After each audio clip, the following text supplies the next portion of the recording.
The chat, admitting everybody, and then we're also going to be streaming on Facebook, so I'm just setting that up as well. Okay. See, I'm next to a Christine today. Yes, Christine and Christine. Yeah. Not confusing at all. No. Not if we see it written out like this. That's true. That's true. We were just having a discussion about the Christine with a K versus Christine with a CH. Oh, okay. So very appropriate.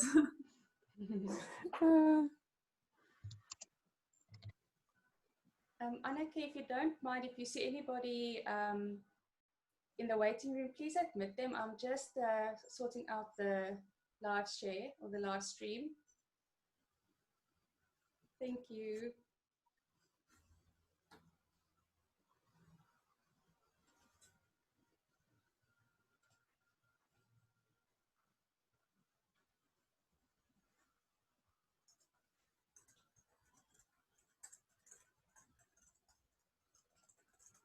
Awesome. It's a lot of registrants today.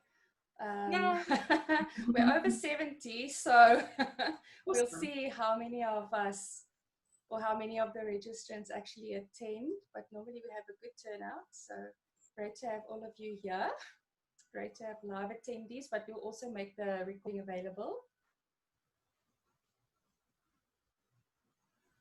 Just see, Anneke, you're admitting Penny. Okay, awesome, thanks.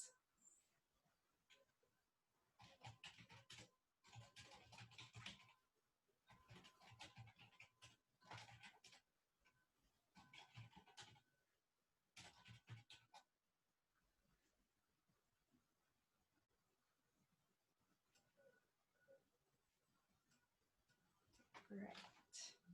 Hi, everybody. We're just doing some final touches, admitting everybody, and I'm just clicking through to go live, and then we're going to start.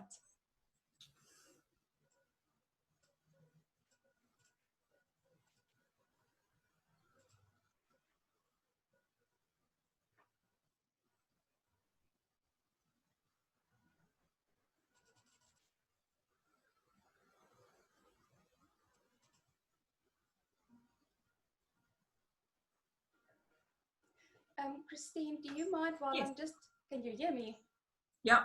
Do you mind just not introducing yourself, I'm going to be introducing you, but just telling everybody about Upvisor and what you're offering at Upvisor, just while I'm sorting out the live stream, because I really want the Facebook viewers to also be able to enjoy this, and there's just a bit of a hiccup if you don't mind.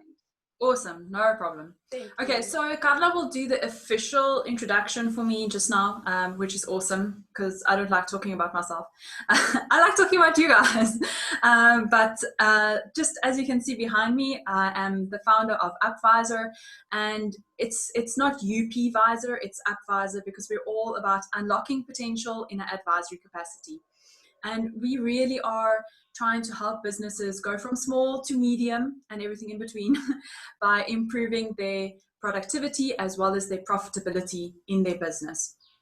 And we do this in a variety of ways, from training, which is where we really are focused on equipping the business owner to be able to make good financial decisions, and also doing a little bit of productivity there in terms of Excel training, maybe even understanding how to use Zoom really well, especially with all of the remote workers that we are dealing with at the moment. And then also moving on to the point where we are consulting with businesses, where we are becoming the executing business partner or financial performance consultant, if you want a really fancy word for it, of choice, where we can help you to find new ways to save you time, and not just only save you time, sometimes even create time, because you know we all as business owners need that. We need more time, and then also through that process of saving you time by building models in Excel, dashboards, you know, all of the things that's wasting time, and you know that you actually just don't want to be focusing on because it's so tedious and routine. And then also through that process, understanding what the controls are that you have in place, what processes you have in place, and seeing what areas we can help you to streamline. And even if you're in the process of maybe preparing to be audited or reviewed, there are certain procedures and controls that need to be in place for you to have a successful audit. So we help you from that perspective as well to to really develop those sort of systems. And then understanding that business owners come in all shapes and sizes, from the micro entrepreneur all the way to really big corporates. We fit squarely in that gap between small and medium, where you maybe have a bookkeeper and a tax practitioner, but you're needing more because you're busy scaling, right? And you have so many new plans for your business, but you're not quite at the point where you need a full-time financial manager. You either don't have the resources for that, or maybe there just simply is not enough work for it.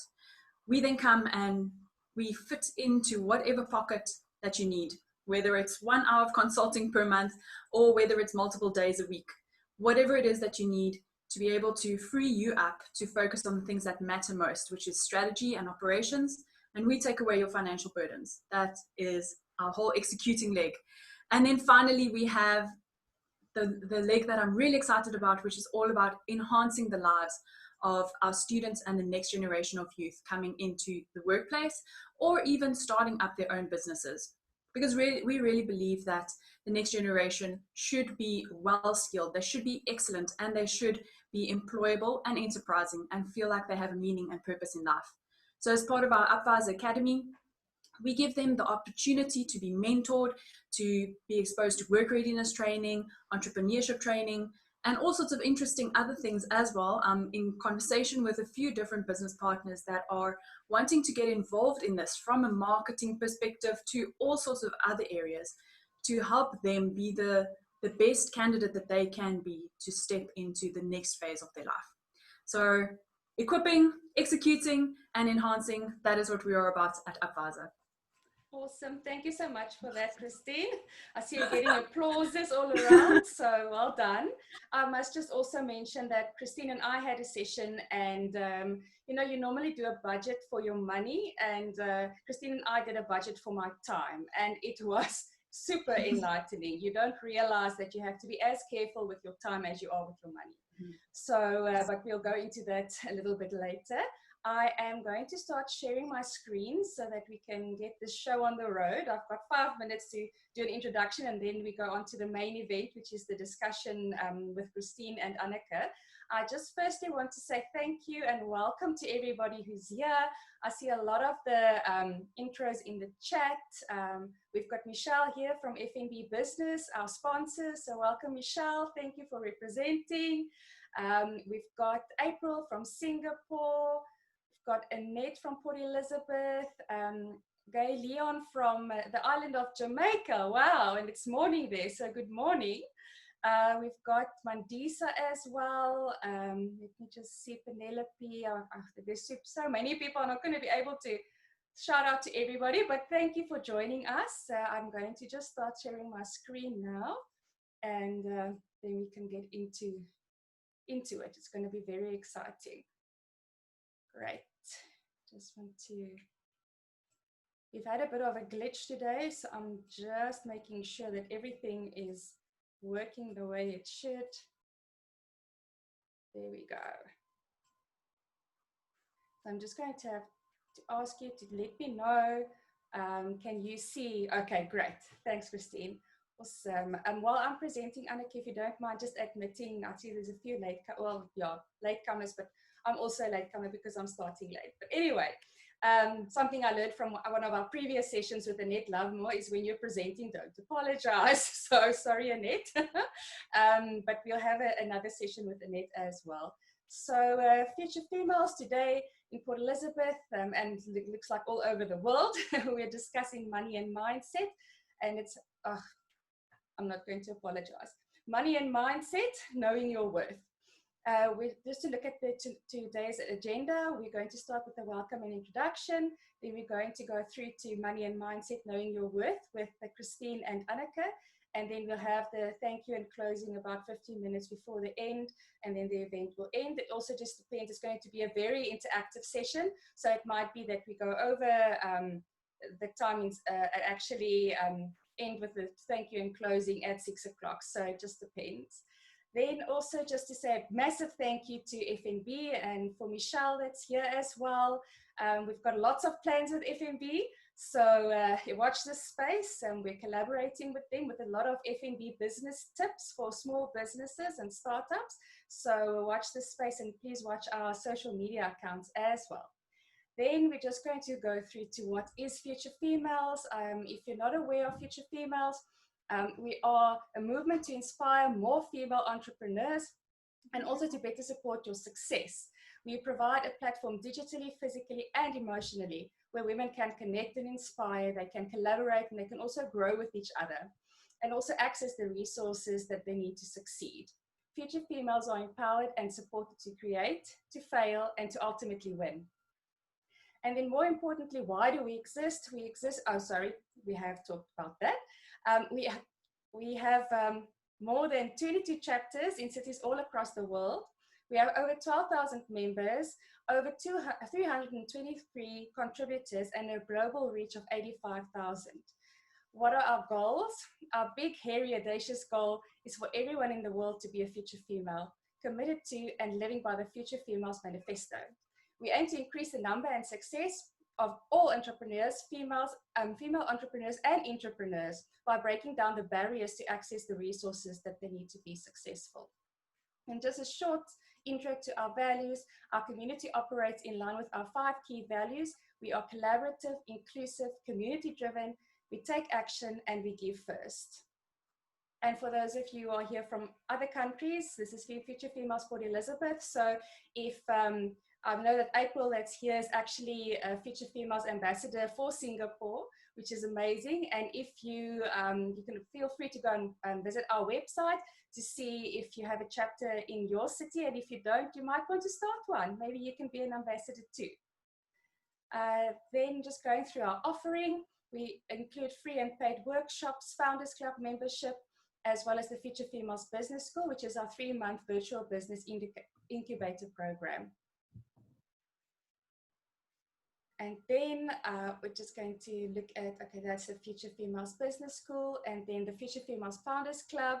On the screen, you can see what you get in the bundle. There's a lot of extra value things that are being added, and the doors to the Future Females Founders Club is actually closed at the moment, but you'll be the first to know when they're open again. But it's just a wonderful community and resources that we actually use to support future female entrepreneurs so that everybody can be a future female. Now we're going to go on to the main event. Future Females Port Elizabeth presents Money and Mindset, Knowing Your Worth, with Anneke and Christine.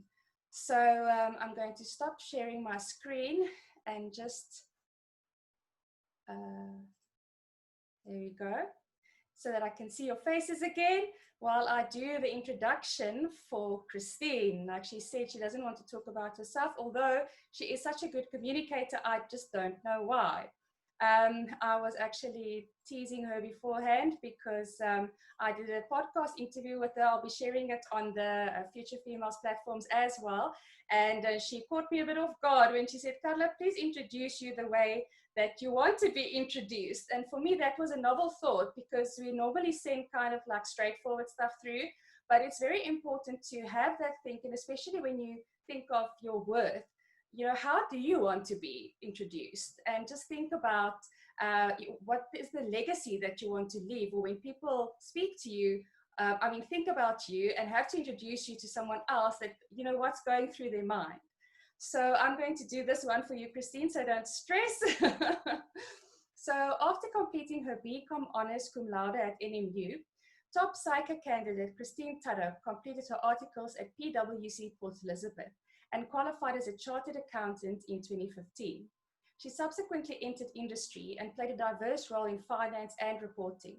During this time, she explored many different areas of both finance and operations to provide a firm understanding of business as a whole.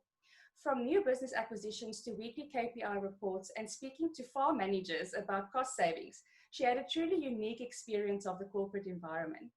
During her time in the citrus industry, she formed a pivotal part in creating and providing quality, user-friendly information to facilitate sound financial and strategic decisions. She also manned a team of around 4 to 6 employees, depending on the day, and she also reported directly to the CFO. She is now the proud founder and owner and the chief disruptor of Upvisor, with a passion to help small business owners grow their business and competitiveness by improving their profitability and productivity. And as Christine mentioned earlier, that will be through equipping, executing, and enhancing. During lockdown, she participated in a global virtual summit as one of the key speakers and has been invited to speak on the global stage live in 2021.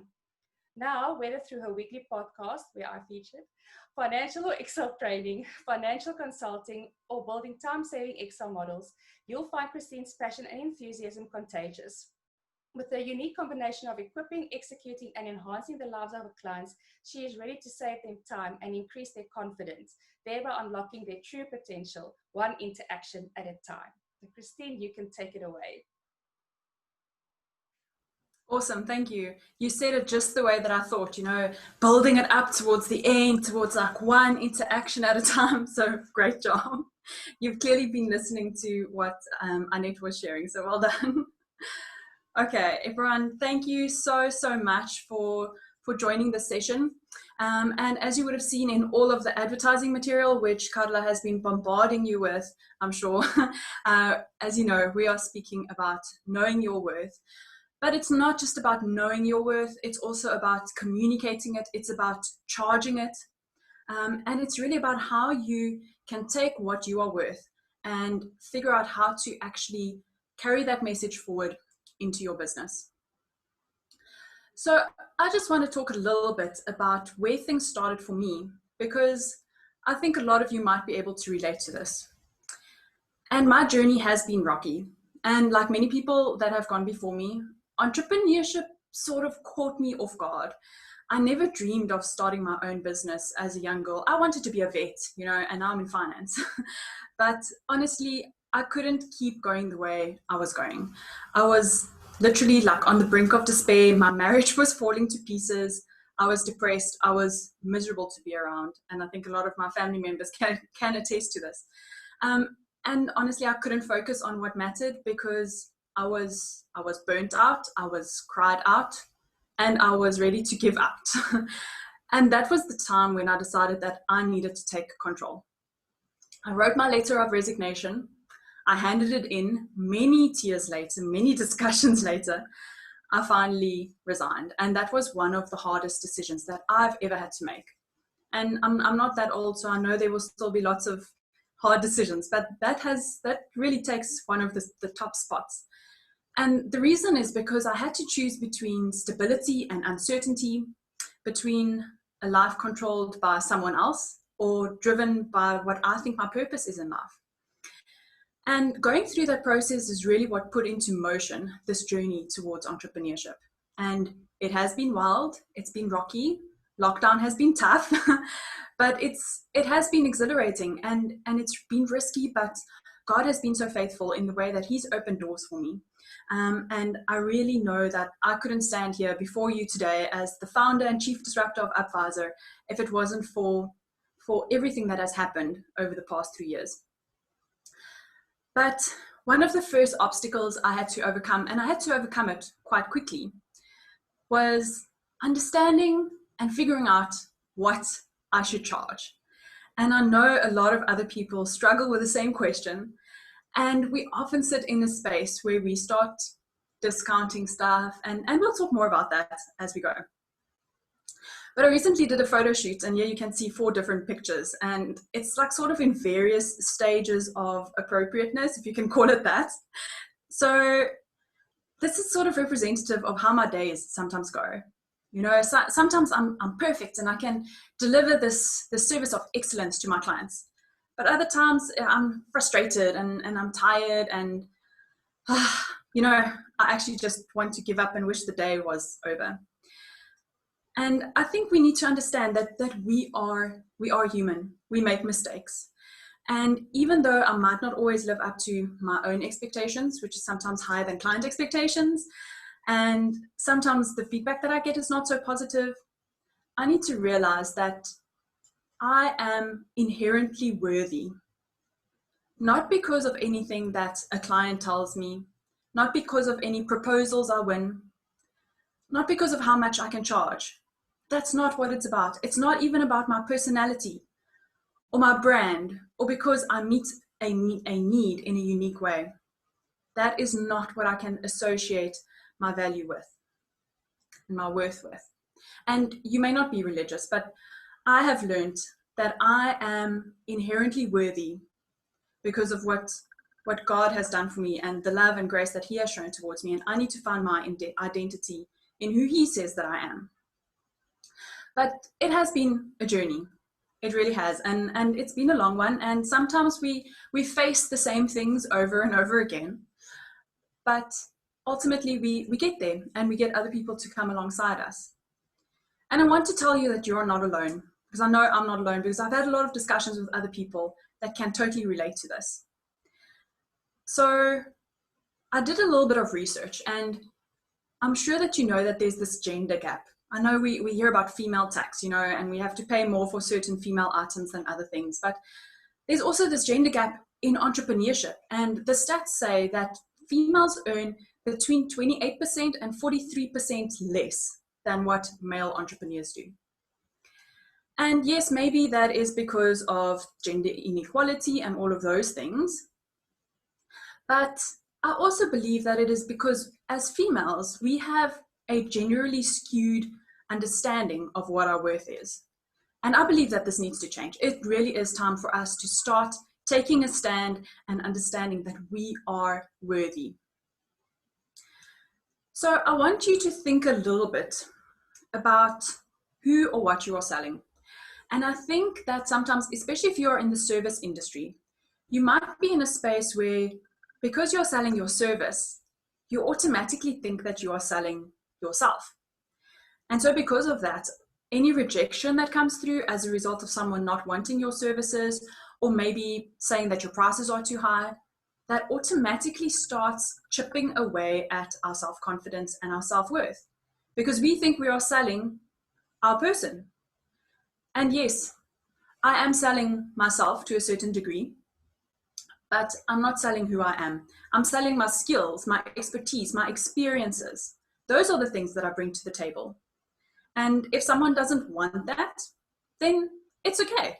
Because honestly, it probably just means that I'm not the right fit for them, maybe at that time, or maybe never. And it's okay. It just means that they're not my target market.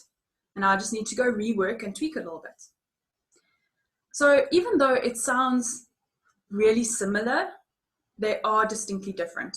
And I think you need to try and make that mind shift. And a lot of people need to try and make that mind shift between selling me and the fact that someone else maybe does not want my product or service. That doesn't necessarily mean they're rejecting you as a person. And I know that a lot of us face fears of rejection. And I find that in a lot of ways, I am a people pleaser. So obviously I will want all my clients to be perfectly happy with me. And I realized that that is one of the reasons why I'm afraid of sales, because I don't want someone to say no to me. I don't want them to reject me. And maybe you can relate to that. So the next point then leads me to the fact that unpacking your worth really is something that is really personal. But if you can bring this into the light and you can talk to someone about it, if it is dealt with in an appropriate manner, in a confidential manner with someone that you trust, whether it's a coach, a mentor, a friend, whatever the case might be, you might find that you have a lot more freedom in your worth and in your value because of that. And later I will circle back to this, because I think it's really important that we find the right people to come alongside us on this journey of entrepreneurship, not just for your worth, but so many other things as well. But just finally, I want to just emphasize the fact that you are not alone in this. If you are on this call, it's probably because you have some sort of underlying sense of maybe I'm not good enough, or maybe I should be charging more, but I don't want to, because what if my clients don't like me anymore? So I just want to say you're not alone. We're all part of this community. We can all walk this out together. So what I want to get some feedback on from you at this stage is, what do you base your value on? That I'll talk a little bit more about that just now. But Kadla, there's a poll that I would like you to launch for us at this stage. And it's a multiple choice, I think. So please select the questions or the statements that you feel you can relate to. Not the first one, that was not supposed to be a question. So do you feel that negative feedback on your product or service affects your self-confidence? Or maybe you feel that you've discounted beyond what you can afford in order to win a client. Or maybe you feel, I don't like sales because I'm fearful of someone saying no to me. And I can definitely relate to that last one. And I think these, while you guys are busy answering, I think it's so important to think through these things. Because if we can understand the root of why we want to keep discounting or why we choose the clients that end up undercutting us to a certain degree, we have to understand the underlying reason. Because if we don't understand the underlying reason, we'll never be able to fix it, right? So it's about treating not just the symptom, but treating the cause. And in medicine, obviously, they like treating the symptom, but we're all about treating the cause. Okay, so I see we've got 18 of 22 that have voted, and the remainder might also just be myself and Carla that has not yet voted. We'll just leave it open for a few minutes longer.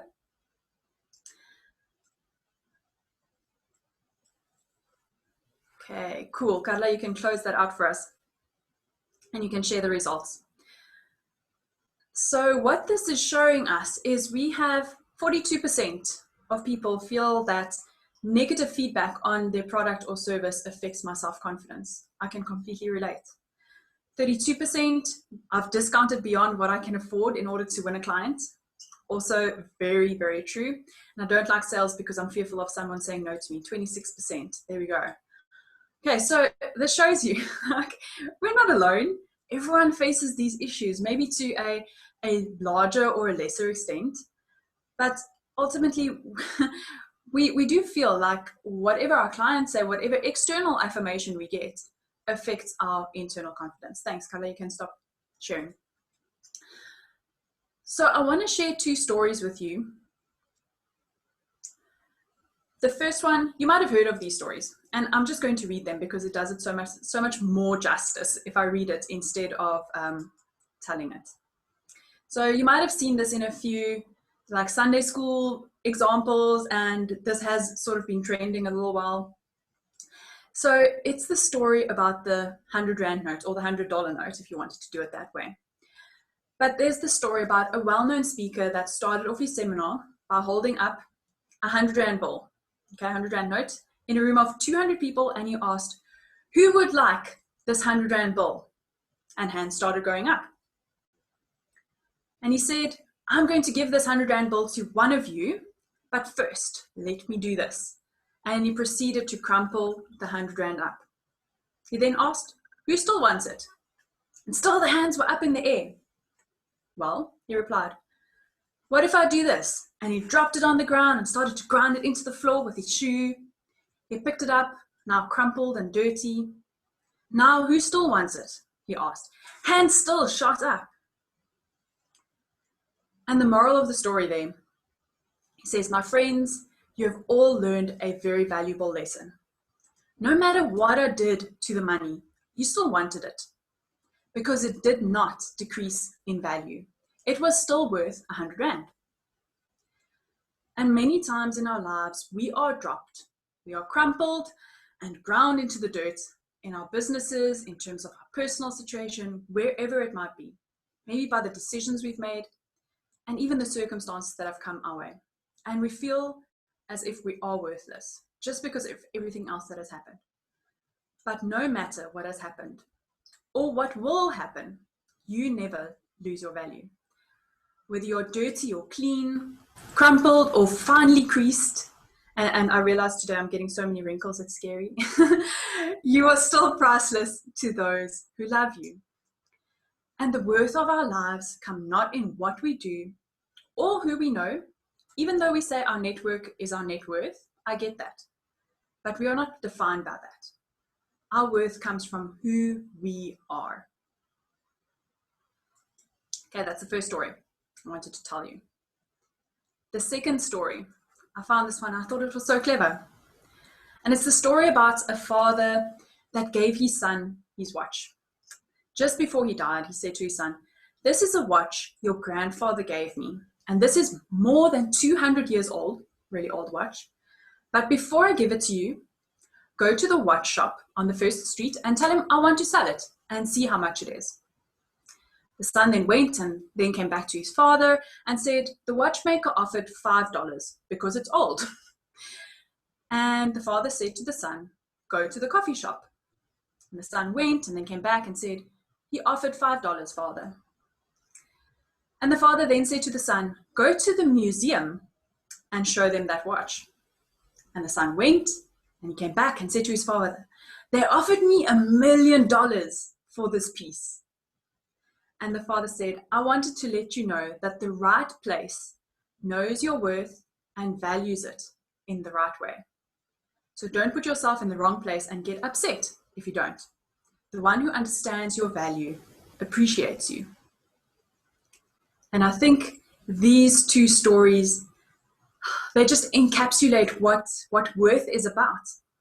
Because it tells us it's not about who you're talking to, it's about who you are. It's about the inherent worth that you have. And if they can't appreciate it, then they're not the right people to be talking to, right? I've realized as I've been doing some of my marketing strategies that I can't keep talking to the wrong people. If they can't afford my services, they're not my right target market. So I need to go change that up because I'm not talking to the right people. So there's a worksheet that I've put together for you, and Carla will drop the link in the chat, and I will refer to it as we go along. But I want you to start thinking about what your worth is. And I want you to find and sort of not quantify it yet, but start thinking about what you are worth. And as I said, it's not about what you do or what services you offer. It's about who you are. So I want you to think about that. What are the things that defines you? What roles do you fulfill in your life? Father, I don't even know if we've got males here. Mother, sister, daughter, business owner. I don't know. There are a lot of roles that we fulfill. Even those roles don't necessarily define us. Okay? You need to think about that. And I want you to think about if everything else is stripped away in your life, everything else, who will you be? And will you be happy with who that person is? I want you to think about what your values are, what your goals are, and even what your ideal person is. Like if you had to envision yourself as the perfect version of you, what would you look like? And if that is who you want to look like, how are we going to start taking those steps to go from where you are at the moment and become more of who you want to be and maybe even who you think you should be? But I want you to be careful of that word, right? Should is a very scary word because it puts pressure on us in incorrect ways. So don't think of it from a perspective of what society expects of you. I want you to think of it who you yourself think you should be. So for example, maybe I think I should be fitter and I should be a better runner. And I actually do think that because that's something that I would like to improve in my life. Okay, I'm not doing it because society tells me I have to be skinny. No, I want to be fit and I want to be healthy because I know that it can contribute to the quality of life that I lead. So just be careful of the way that you phrase that question. But think about who you want to be. And the worksheet will take you through the steps and start just prompting you in terms of some of those questions. Okay, so at a few points during today's session, I'll give you a little bit of time just to think through some of these questions. This is not one of them. So think about it in the back of your mind. Okay, so on to the next slide. Okay, so this is really a little bit more detail in terms of what we see on the worksheet. So you'll see that the questions go through a whole range of questions, yes, but it takes you on this journey, right? And I want you to think about what your journey has been up until now. And what is the precise knowledge, the skills, the fresh insights that you contribute as your person, as you, that your clients potentially couldn't gain without you? That's the first question. Then the second part is, how do you start creating value for your clients? And in going through that process, what I have found really helpful is to think through some of the client stories that people have told me. Think about how specifically you have helped them and what were the results that they had, and which of your talents, your skills, what knowledge have you had to use that only you have that brought them to this point. I love this case study that I did with one of my clients just really recently. And I created this Excel spreadsheet for them. And what we did, we took, they've got a group of companies and we were doing consolidated financial statements. And what we ended up doing is to determine how much time I saved them on a monthly basis. And it worked out to be an ROI of, I think it was like 450% over 6 months. They had to pay back on that investment within just over a month, which I think is really cool. And yes, I know I'm a finance person and I like numbers, but I love just hearing that story. Like the feedback that he gave during the course of applying this template in his business was just phenomenal. He was so excited about it. So think about what stories your clients have told you that have just like filled you with joy. And I'm going to ask some people just now to answer that question for us. Then the next question is about, what are some of those second nature skills that you forget that you have? For me, it's probably around finance. Just because I've studied it, it's part of my, just my normal going on. But not a lot of other people have the types of skills that I have. And maybe it doesn't even have to be a technical skill like that. Maybe it's about how well you can encourage people or how well you speak. Doesn't matter, but just think of those second nature skills that we forget about. And I will ask you to put some answers in the chat for us just now. I'd love to hear what awesome natural skills we have online with us today. And then it's about taking ownership of your value, and is about practicing what your worth is. And it's about speaking it out, because there is power in the words that we speak. So I want you to think about sort of developing this value statement that you contribute. Think about, for example, starting with what wonderful outcomes and results have your clients gotten. You start off with that little story. And then you describe the path to success that that client will experience as they go on this journey with you. And then think about, number 3, how you've helped the clients, and practice saying your fees out loud. This for me is so scary. I always try and avoid that part of the conversation. So I'm sure I'm not the only one, but practice saying it out loud. And then number 4, stop. Wait. Give them some time to process. Don't say, oh, no, it's okay, it's negotiable, or I know it might not be affordable for you right now, we can make it less. No. Okay, stop. We don't want to do that. We want to give them time to process that, because in that pocket of time that you are giving them, that is when they can start making the decision. And if they then initiate the conversation to say, let's negotiate, then that's up to you, whether or not you want to take that next step. But really just give them that time and that space to process. Not everyone processes as fast as you do, so give them some time. Okay, so I would like to ask you to pop in the chat, what are some second nature skills that you forget to credit to yourself? And I would like to ask 1 or 2 people maybe, let's see how we're doing on time, we're still okay with time, to share a client story that fills your heart with joy, just like what I've shared now. I would love to hear what you guys have to say. You can jump off of mute, you can put on your camera. We would love to celebrate it with you.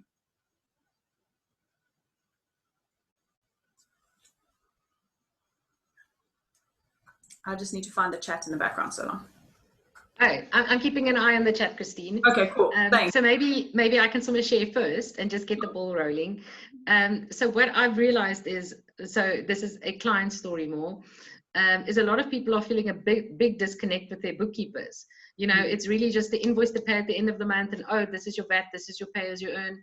And I've been finding that with products like Sage and all your cloud-based products that are so quick and easy to use, I've actually helped a couple of people, and the one specifically, it's this major architecture firm in Joburg, and the owners have no clue what's going on financially because it's just a box they drop off. They're actually doing their own accounts now. The one is an architect, the other one's an interior decorator, and they're finding the system so easy to use now after some training that they're like, what? So at the end of the month, they'll be like, oh, I've just got a quick question here and there, but the VAT is ready, thank you. And this is purely not because they necessarily have the tax and VAT skills, but because the system is so easy to use. Someone just had to connect them, you know, and I'm quite chuffed with that. I like doing that with people as well. That's awesome. I love that.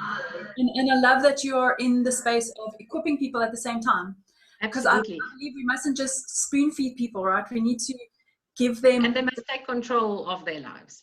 For sure. I've got Potgieter C here. My second nature skill would be public speaking, as I was a teacher for years. Yes, that must come naturally. That's amazing. I love that. Mandisa says, fantastic brainstormer. That's good to know. Let's put that in the back pocket. I connect ideas, learning and concepts quickly to create solutions. That's really good. That's Abigail Sanders says, coming up with music. That's quite the game changer there. That's very creative. We normally tend to just focus on the business aspects of things, but that's really cool. For sure. Awesome. And then we have April saying we connect with people quickly. Deborah says public speaking. So we've got quite the bunch of natural skill sets here. Awesome. I love it. Lorraine, creativity and coming up with new concepts. Karine, I have video design and editing skills for earning income on the side. Counseling skills and excellent listening skills which help my customers in stress. Oh, that's amazing. The fact that you guys were able to identify these things and be able to just like communicate that, I think is really valuable. And I want to encourage you to keep putting it out in the chat because it's great to be able to see what other people are naturally good at, because as business owners, we want to be outsourcing and connecting with people that are good at the things that we are not good at. So this is an awesome networking opportunity. So make sure you're connecting with one another in the chat as well. I love that. Absolutely. I see there's one more, if I can just include it. Karine says, I'm an artist and assigning a value to my paintings has been a massive struggle for me. I had to find either within myself a value for painting and present it with confidence. I've also learned never to reduce the price that I've given to a painting. Yeah, so good job with that, Karine. Yeah, well done. And I think things like that can be quite hard, right? Because it's something almost intangible. You can say, okay, I know what the value of the materials are. But it's abstract, yeah. Exactly. And it's about more I also want to read out the comment here from Michelle from FNB. And I think this adds in nicely to what I said. For those owners who want to try their hand at connecting themselves to their finances without relying totally on bookkeepers and accountants, please don't forget Instant Solutions, which are free added link to your online banking profile. So this is with FNB. I've heard that system is incredible. I haven't used it myself, but I'm hearing the stories. So definitely something to go check out. Oh, awesome. Cool. Anything else you'd like to share, Annika? Christina, as a copywriter, I love it when my clients thank me for making their website pretty, while it attracts new clients. When they get new people purely by website. Yeah, that is fantastic, Christina. Fantastic. Very cool. Okay, awesome. Thank you everyone for sharing. As I said, please do continue sharing. It's lovely just to hear everyone speaking positively about themselves and actually speaking worth and value over yourselves. That's really, that's what we're here for today. Okay, so next slide is a little bit of time to put some of what we've mentioned now into action. And I'll put up the time a little bit in just a few moments.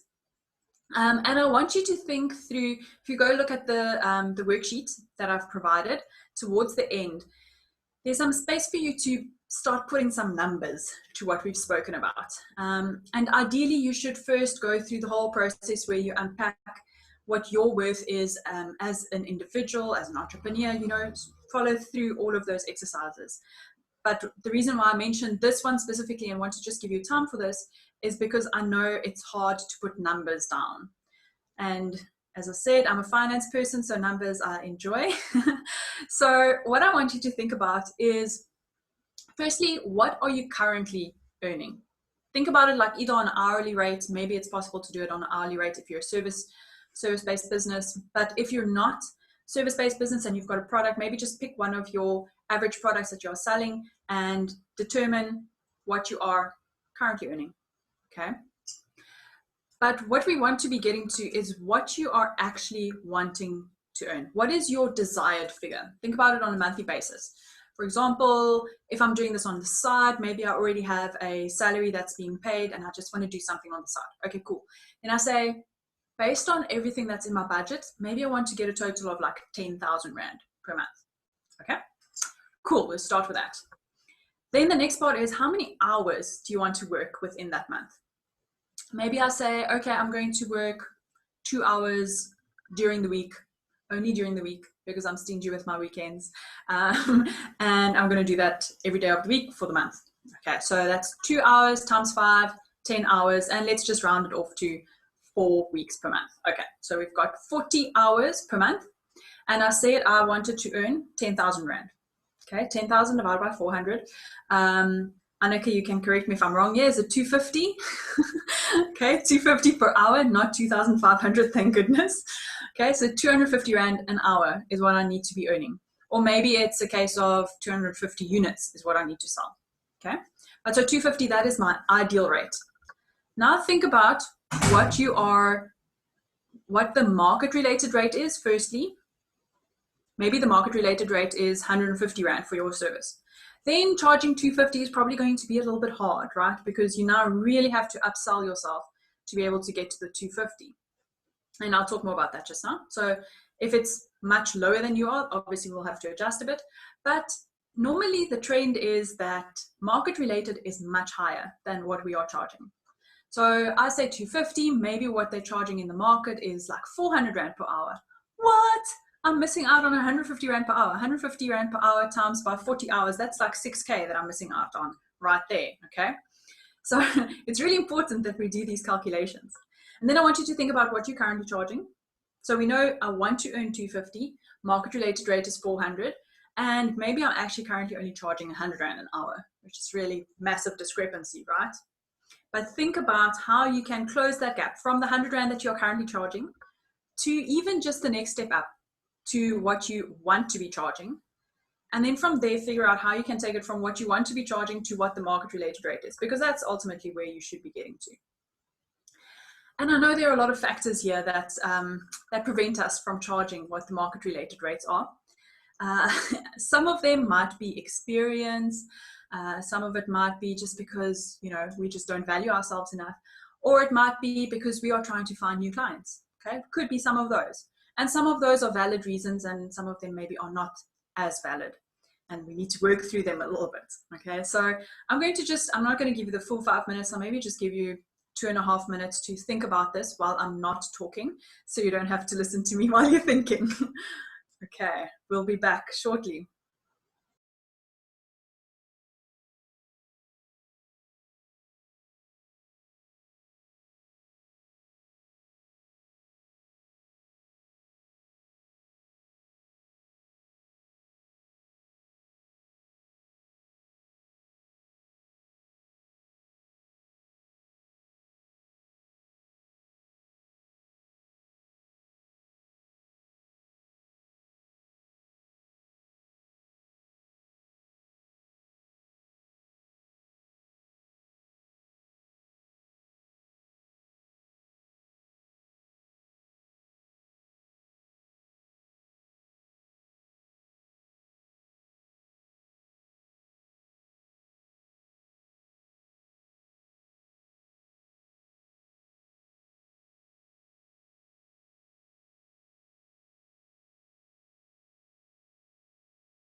Okay, let's carry on. Because this next part is really important to keep in mind. You might have heard it said that we need to fail fast, you need to fail forward, you know, all of these buzzwords that are currently happening in the entrepreneurship space. But it is about taking that failure that you have experienced in your life, in whatever area that might be. It could be business, but maybe it's not. Okay, and think about how you're going to convert that into bringing true value to your business. I know that in a lot of ways, for example, coaches, they're relatable because of their past experience and because of the failures that they have experienced in their lives. And for me, when I look to partner with someone or to be mentored by someone, I'm looking for the positive results that have come through as a result of the failures that they've gone through. Because those are the things that make us relatable. Those are the things that really give us real life experience to be able to draw from. So don't ever look at failure as something negative. It really is just, what did I hear the other day? The first attempt in learning. That's what FAIL stands for. And I thought that was quite cool. It is just about this learning process. So I want to just address a few causes of failure. And after this, I will ask Carla just to put up the poll. But there are basically two main areas in which we might experience failure, or we might experience failure as a result of, if that makes sense. Okay, so these are the causes. So firstly, internal, and then we'll look at external. So internally, this was based on research that was done, actually, just interestingly. Someone actually wrote an abstract about the causes of failure in entrepreneurship. So it's a real thing. So firstly, entrepreneurial skills. What that says is basically, you're maybe not such a strong entrepreneur. You're doing this side hustle thing just because you have to, you need the extra income, but you don't have the business skills that come along with it because you haven't had that experience, okay? And that will often cause businesses to fail. Then it might be lack of information. So things are happening in your industry, things are changing, your customers are changing, but because you are not getting the information, you can't pivot fast enough. You can't make the changes. You can't meet their needs where they are at. And this could be partly because you're not doing enough research, or it could just be because things are changing so fast that you can't keep up with it. But the lack of information is a big thing in terms of businesses failing, because if you don't have the right information, you can't make the right decisions. Which then leads me to financial skills as well. We're not all CAs. And that doesn't mean that we can't still be successful business owners. It just means that we maybe need to equip ourselves a little bit more to be able to get to the point where we can make good, solid financial decisions, because we understand our numbers and we understand how our business is driven by those numbers. So you don't need to know how to do books necessarily. That's what you get someone like Annika to do. Okay? She can help you with those sort of things. But you need to know how to use that information to be able to make good strategic decisions. And then mentorship is also something super important. We need people on this lonely, super lonely journey of entrepreneurship. So I want to encourage you, if you don't already have a mentor, if you don't already have a coach, find someone that can walk this journey out with you, an accountability partner, whatever the case might be. And as I said, I'll come back to that again a little bit later.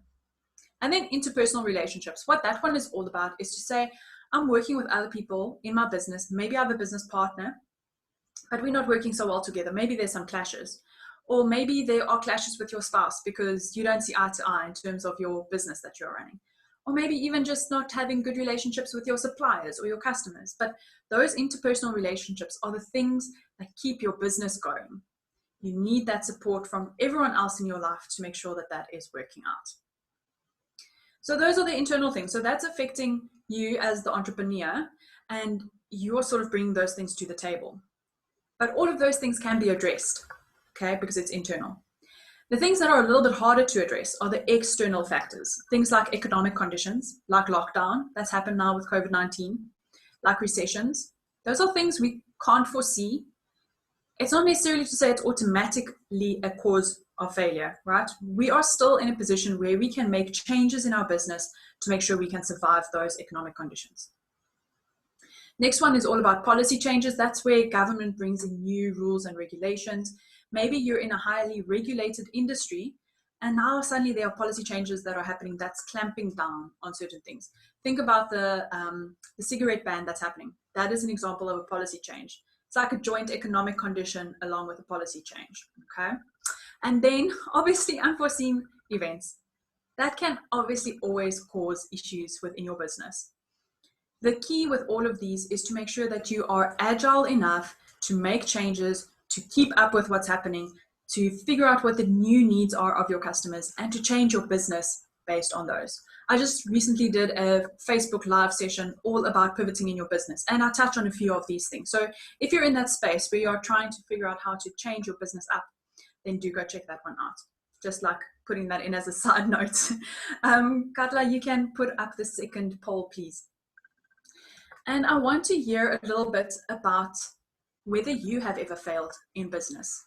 And I sort of like my answers there. Yes, it was a disaster, because that sometimes happens. Yes, but I got over it. Or yes, but I block it out. You know, sometimes it's like ostrich effect. Or then, no, I don't fail, I only explore. You know, like those signs, the bumper sticker signs on the back of some of those 4x4s. I'm not lost, I'm exploring. Sometimes we feel like that about failure. And then, no, I'm perfect. That some people feel like that, and maybe they just haven't had their big fail yet. It'll come, I'm sure. Okay, but so you can look through those. And then the next question is all about who you talk to about your struggles as an entrepreneur. And as I said, this is really important. Carla, did you set it up with 1 or 2 questions? Can they see the next one?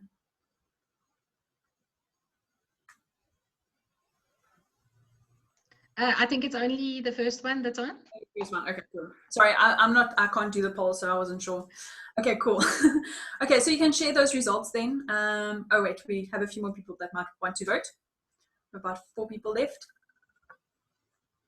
So far, we've got 35% saying, yes, it was a disaster. I totally relate. Yes, but I got over it was next, 29%. And then a joint tie between yes, but I block it out, and no, I don't fail, I only explore. So that was both 18%. And I'm so glad to see no one said I'm perfect, because I don't think anyone is perfect, and we need to be able to acknowledge that. Okay, cool. Then you can jump onto the second question. There we go. You can see the results coming up quickly. 35%, yes, it was a disaster. Yeah, it's tough sometimes. Okay, then the next question was, who do you talk to about your struggle as an entrepreneur? And this might be in terms of your value, it might be in terms of other things as well. But it is so important to make sure that you have someone to chat to. So it could be a business partner, someone else that is in business with you, / an employee, I guess, a mentor or a coach, your spouse, family members, parents, hopefully not kids. They're probably too young to deal with some of those things, depending on how old they are. Friends, I don't really have anyone, and someone else. Cool. Maybe for those, if you wouldn't mind to share in the chat who the someone else is, I would love to know who else we are relying on. Cool. We've got 20 people, 90%, almost there. Okay, cool. Let's see. Okay, Katla, I think you can close it out. Accountability partner. Awesome, April. Cool. Okay, so we've got 30% saying that they don't really have anyone, and then 25% saying their spouse. Cool. So it's good to know that we at least have some people that have someone to rely on. I think the first one, my business partner, is probably quite low because not a lot of us are in partnership with people. We're mostly solopreneurs, I think. We've got a little bit mentors. But yeah, let's see how we can get those that don't really have anyone into this community space with future females to be able to journey it out. Carla, would you like to mention anything there? Yes, I actually want to, I don't know if you can see it, but yeah, that the 30% says they don't have anyone, which for me is, that is actually quite, I know there's not like hundreds of us in this call, but I think that is actually, it speaks to the time that we live in, and we need to reach out. No one's an island. And you think you can do it alone, but actually it's not a weakness to reach out and collaborate and have someone to lean on. I just wanted to chip in there, sorry. Awesome, thanks Carla. Okay, cool. Thanks. You can stop that share. So before I go on to the next slide, I know that Annika has a little bit of a story to tell in terms of her journey, in terms of how she's converted failure into value in her business. So Annika, please, you have the stage. Right. Hi, everybody. So as Christina's here and they mentioned, I'm an accountant, tax practitioner, and business rescue practitioner. I have been in my own practice for about 8 years now, but there's a break in between, and I'll get to that point now. And the reason why I want to share the story today is about knowing your worth, is that I went through very, very dark times. So I stayed in Johannesburg. I actually worked for one of those mega companies as a technical accountant. I was head in my department. And my dad and my entire family, I'm from PE. He phoned me and like, oh my gosh, I've got such a crisis. I can't get tax clearance certificate. I'm like, what? So I go on, and his bookkeeper has not been doing anything for about 4 years. So now suddenly 4 years worth of work must be done. I get on an airplane, I use all my leave, I come down to PE, and I sort it out. So now his buddy phones me, and the other buddy phones me, and suddenly people are like pouring in, like, please, can you come and help us as well? And it pushed me to the point where, all right, I need to leave my job here, and I need to move back to PE. And it was a huge decision. But I thought, you know, I need to do this. And I was so excited and like, yeah, you know. And it was funny because like the word of mouth between my dad's friends and everybody, it spread quite quickly. But I still remember the first time I got my own client, I had signage on my car and this guy was following me.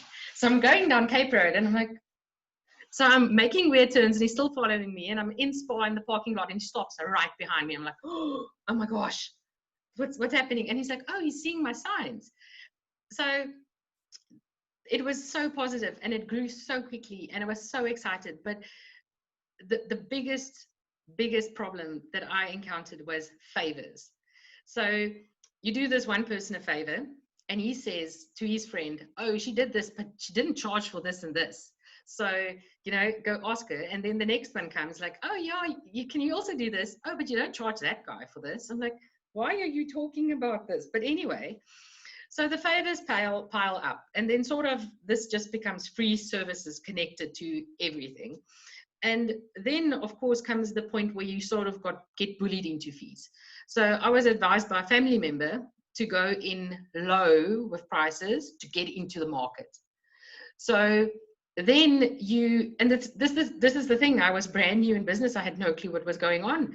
So okay, cool. So I see your previous accountant charged this. Let's cut it down to this.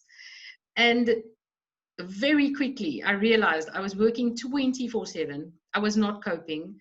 I was in a fragile mental state. I was avoiding the office. I was avoiding my phone. And the thing is, I was also alone. I didn't have a mentor. My mentors gave me very poor advice, you know, family members and people that were close to me at that stage. And I think, and then I fell pregnant with my first child, and I actually started losing some clients, and they were like, yeah, I don't know. It's the first time you're becoming a mother. I don't know if you're going to cope with my work and have a baby. And that absolutely, like, that is like breaking my knees of if my self-esteem had knees. So now, you know, sorry, this is quite the emotional process, but so now you're sitting like pregnant, you're feeling bad about yourself, you're overworked, and people are starting to doubt you. And it's not that you've ever delivered poor service, you know, you've always been there for them, but it's just this assumption that mothers can't keep up. It's like, okay. So when I gave birth, this one client kept WhatsApping me. She had some queries on something, and I had arranged people to stand in for me and make sure things are running smoothly. And I'll just be working intermittently, like remotely, to make sure some things stay on track. And this one client just kept going on. I'm like, just please go to the office. Someone will help you. And the one morning, I'm busy feeding the baby. The doorbell rings, and here's this client with a box of information. And I'm like, hi, what are you doing here? And she's like, no, she needs help with this right now. And it was literally at that moment, it was just, everything was too much for me. And I realized these people don't respect me. the way I've allowed them to bully me, the way I've allowed them to trample over me, they do not respect me. I'm not a human. I am someone pushing out figures, numbers, reports, anything that they just need at their command. So what I actually did was, and I took my practice and I went to see a couple of accountants, and eventually I broke it up into portions and said, please just take it. Like, don't even pay me for the clients. I'll support you on the hand of it. Just take it. And I took about 3 years off doing just odd finance jobs. And that was purely because my self-esteem was just completely broken. And I didn't feel like I can, you know, like, no, why? You know, I wouldn't even go look for a job because why? Like, I'm not good enough. So the turning point actually came, my son was diagnosed with autism, and he just opened this entire new world, this new perspective, and this new way of accepting challenges, going for them, and just overcoming every single barrier. And I was thinking, if this little kid can do this, I can do this, you know, let's just tackle this by the horns. Sorry, guys. So what I did was I completely reapproached my entire life. And I mean, not business only, my life as well. Sorry, let's get there. I haven't talked about this in years. So with that, now going through all those failures and all those hurdles in my life, I completely approach things differently. I've done courses in business rescue, and my absolute passion is to, gosh, I see this is what you're going through. I know, like, let me help you. You can actually, you know, you just get a team behind you, just get people, like Christine mentioned, get your mentor, get a buddy in business, just for those sessions. And sometimes it might not even be a good idea to be the spouse, because like I've realized going through this caused a lot of tension for us as well, because you would like sort of become a punching bag. So, you know, back then I was alone, but the thing is, reapproaching this, I love being that support for someone because I know how they feel. I know that you can get through it. And now looking back, you know, like people that didn't respect me, you know, now choosing clients, you know, you get better quality clients and you do work that you love to do, because yes, I will do this because I love what you've got here and we can work on it. So from there on out, I'm not allowing myself to be bullied, not allowing myself to be trampled on. And I speak up and I tell people, like, this is how I feel. You might not agree with me, but this is me. So yes, a lot of people are like, oh, shame, like, oh, you must regret it. No, like, for no second in my life, I regret going through that, because it has absolutely made me the strongest person I've ever been. And it has actually boosted my life in so many ways, and my confidence. You know, I've moved past, I've mentioned in the chats that I used to validate myself based on what other people said. And now it's just me. I did this, I did a good job, I'm great. And I move on to the next thing. Yeah, Christine, I'm going to hand it back to you. Awesome. Thanks, Annika. Your story has lit up the chat. You are getting so much love. Thank you so much for sharing your story so openly. And I think it's relatable in a lot of different ways to a lot of people. So thank you so much. Sure. Really appreciate it. So, yeah, Annika, you have just shown us how we can leverage failure into creating more value for our clients, because really, just as Annika was sharing, failure is what makes us relatable. And by really taking what you have learned from that failure, just like Annika has done, she's decided no more of those junk clients. We're going to find the clients that are willing to pay for my services. Like, that has been a key learning for her. And even saying, no, I need to respect myself. I need to put boundaries in place. Those are things that she's now incorporating as part of her business strategy going forward. And that is just creating so much more value for her clients, because they know that they have a high quality person that is at optimal level of productivity, if we can put it that way, and really can just provide so much more excellent service through that. And what failure really helps us to do is to do things differently. I mean, I think it's clear from Annika's story that she is doing things differently.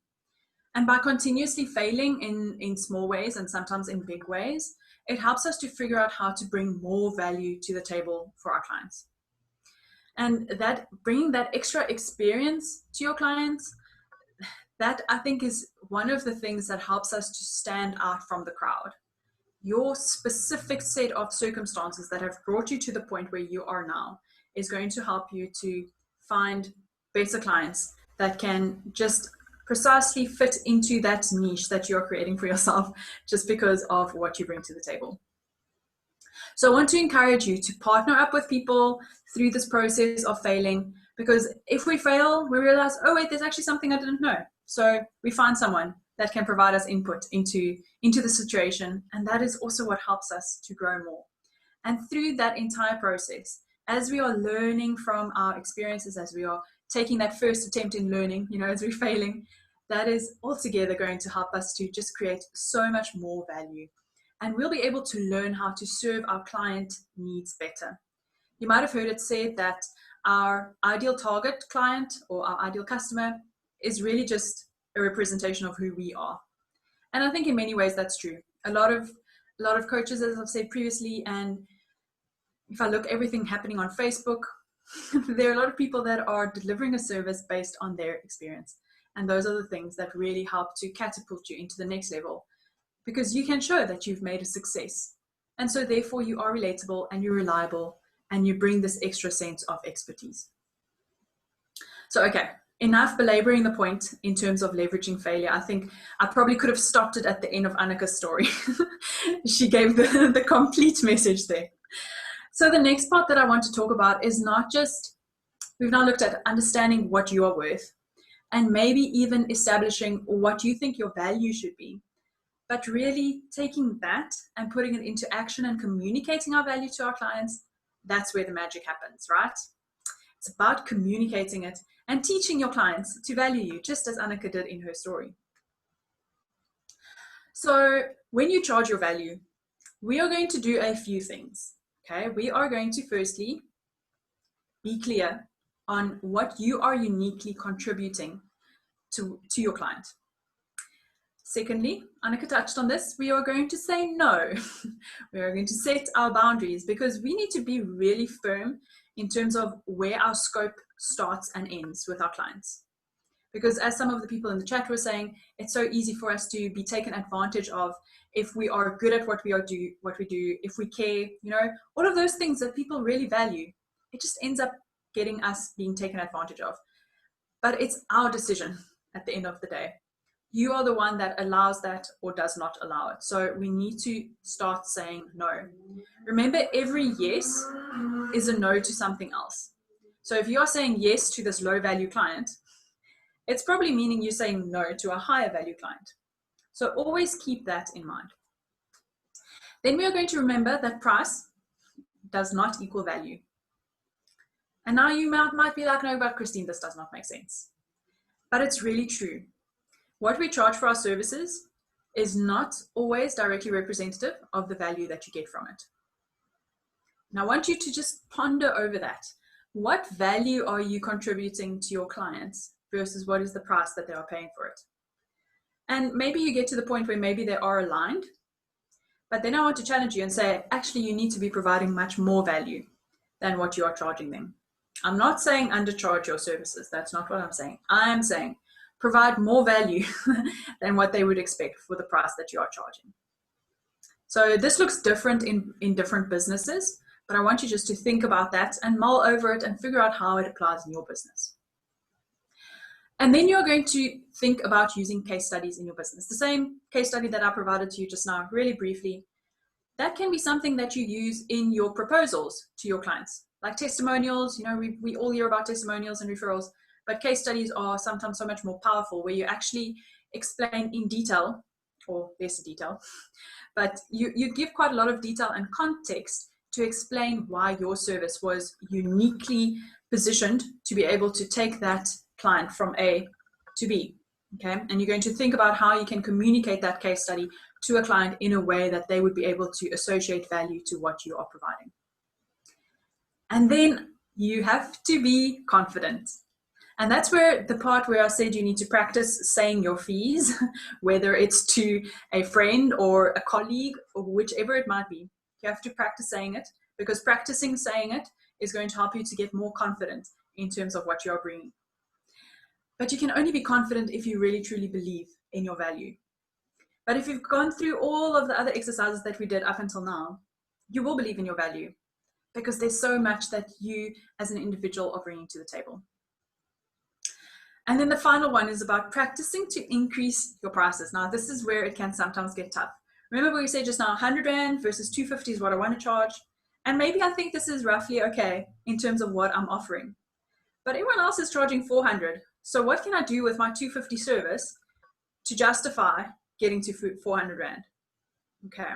So think about that extra little bit of value. Maybe you're actually still doing the same work, but maybe in terms of the quicker turnaround time, maybe in terms of the friendly service, maybe in terms of always being available. I'm not sure. Think about what everyone else is not doing and you do it. And that can help to close the gap between the 250 and 400, or maybe even beyond.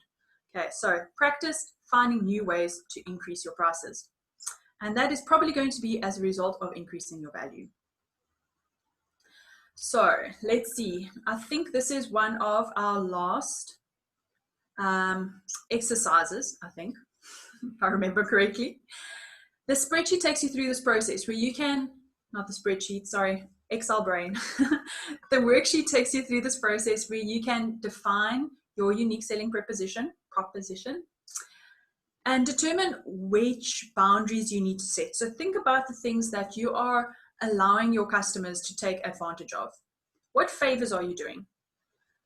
What clients do you need to cut potentially because they are just trampling all over you?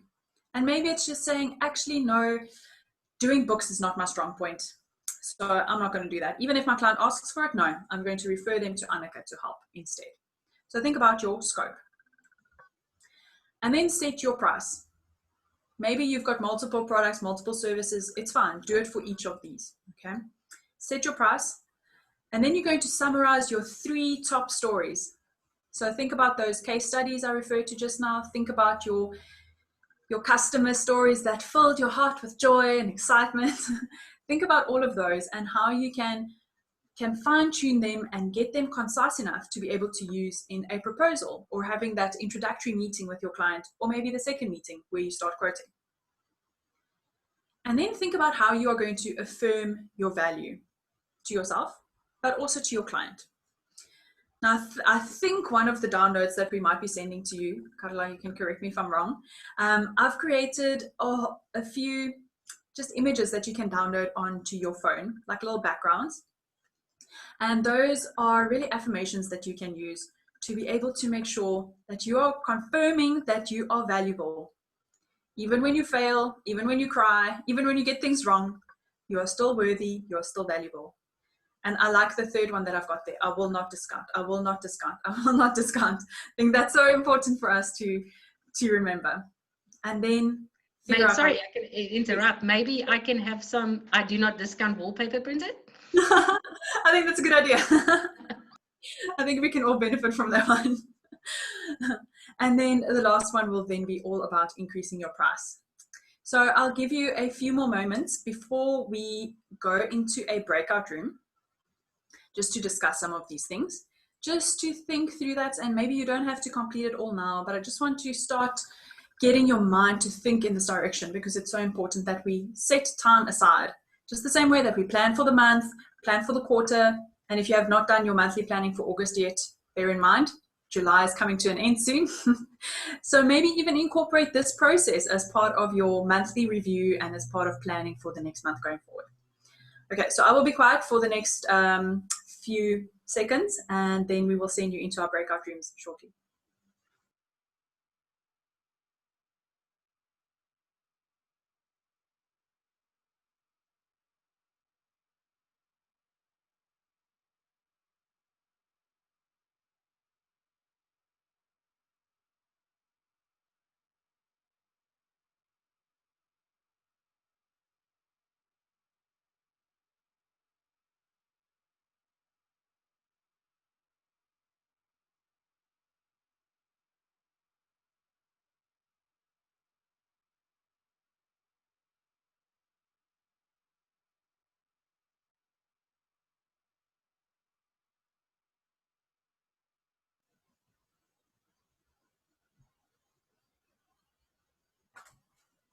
Okay, cool.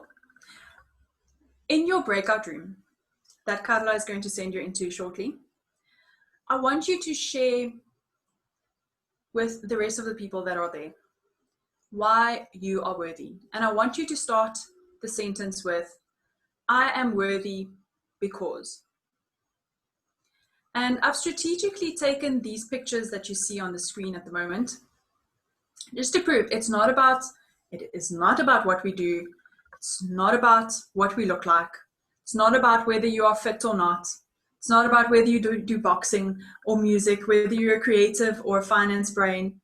Okay, it really does not matter what we look like or what we do. So in your breakout rooms, think about, I'm worthy because. And Carla, maybe we can allow like 5 minutes. Will that be okay? And then we will come back shortly, and then we will go into a bit of a Q&A. Okay, so I'll see you back here in 5 minutes. I'm worthy because.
Cool. It looks like most people are back.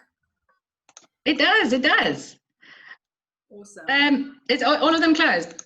So Carla, okay, everybody that has a camera that they can turn on, if you could just mind turning them on for a second for us. This is going to be really fun. So we're not looking at It's or anything like that. So don't stress. Yeah, and it's also going to be quite quick. So if you want to just turn on. So what we want to do is we want to send some love to the future females that couldn't be here on this session tonight. So if you don't want your face shared on Facebook or on social media or whatever, you can always hold your hand in front of your face. But I want you to all just make a little heart and smile for the camera. And Carla's going to take a screenshot for us. Whoa, my stuff's going to be a bit hard. And we are going to send some love to the others. Oh, God. My mouth is gonna be... Yes, that's a good way of putting it. Wait, I'm struggling with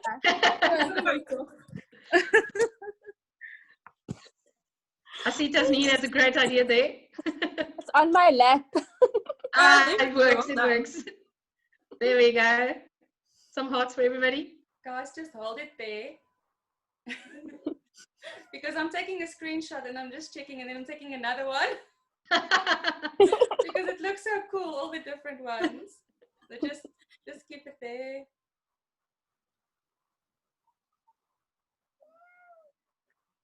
Okay, perfect. Thank you. There we go.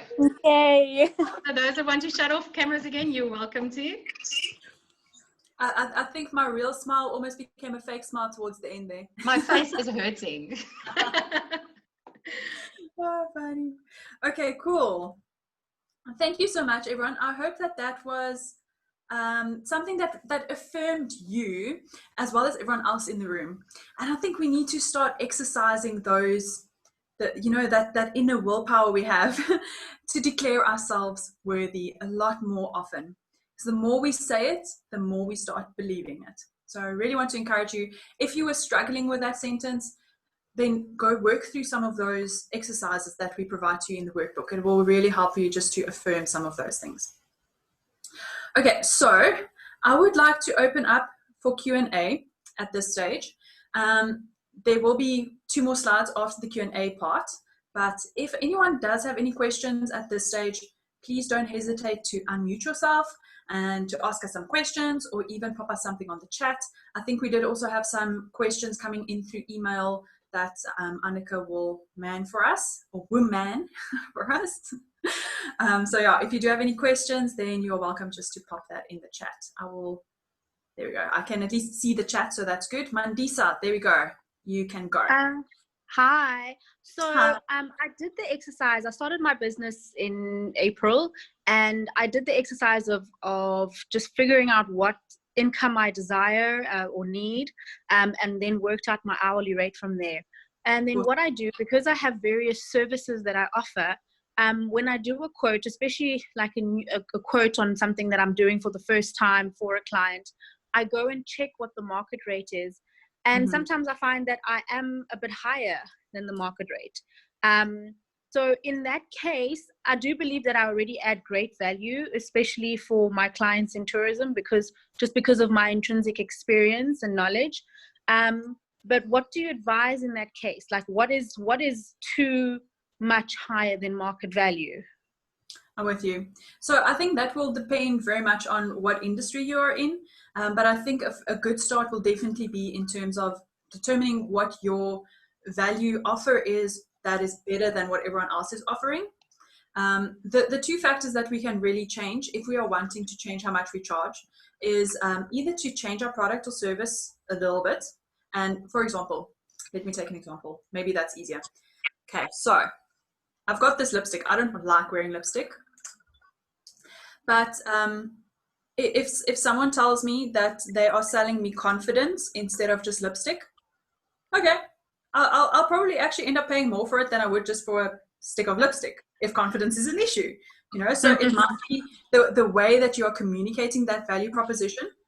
It could also be that you're not selling to the right people, so you might want to look at changing up your target market.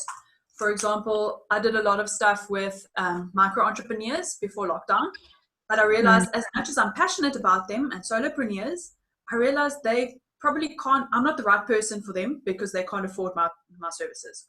So I need to change my target market. That need is still there, and I would love to be able to serve them at some stage, but just maybe I'm not the right fit for them at that stage. So that's another thing that you could look at, maybe just changing who you are speaking to in terms of your offering. And then those would basically be the two main things that you could look at. If you find that what you are wanting to earn, for example, the 250 Rand per hour that we mentioned, if market related rate is say 100 Rand per hour, but you want 250, we need to find a way to close that gap, right? And it might be a case of looking at how you can outsource to other people to get more people on board, to give you more capacity so that you can charge a slightly lower rate, but still be able to meet the volume criteria, if I can put it that way. Because we're really driving it either based on volume or our prices. If we can't increase our prices, we need to increase our volume. And I had a conversation with someone else the other day saying that we need to find ways to get rid of the low paying clients and get more high value clients. And maybe I don't have enough capacity to get to everyone. So I need to outsource some of the items that I'm not getting to. And that outsourced rate will probably be a little bit lower than what I would be charging out. So I'll be able to save some money because I'm serving more clients, maybe at a slightly lower rate, but I'm winning because I have more capacity. Does that make sense? Yes, that's very helpful. Thank you. Cool. Thanks, Mandisa. Good question. I have a question here from Tasneem. Sure. She says, need some advice, tips on dealing with family or friends who expect a discount due to their connection with you. Good question. Yes.